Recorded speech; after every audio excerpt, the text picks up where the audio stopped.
Sinabi niya. Nagbebenta, sir. Sinabi niya kasama dito sa agaw ba to? Sir, will you look So for... kasama yung pangalan sa pinadala kay Presidente. Sir, will you look for General Albayalde's car that John Magalang is alluding to? No, Kasi I'm really just looking for the car that is the cars of Johnson Lee. Yeah, but Mayor Magalang already mentioned that General Albayalde had a car in this... Well, he'll have to prove that kasi it's far away from my mind. Kaya pinapakuha ko lahat yung mga galing kay Johnson Lee.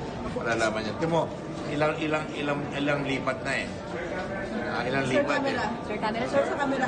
Sir, given yung credibility ni General Magalong, Mayor Magalong, and credibility of PNP Chief, how would you weigh them?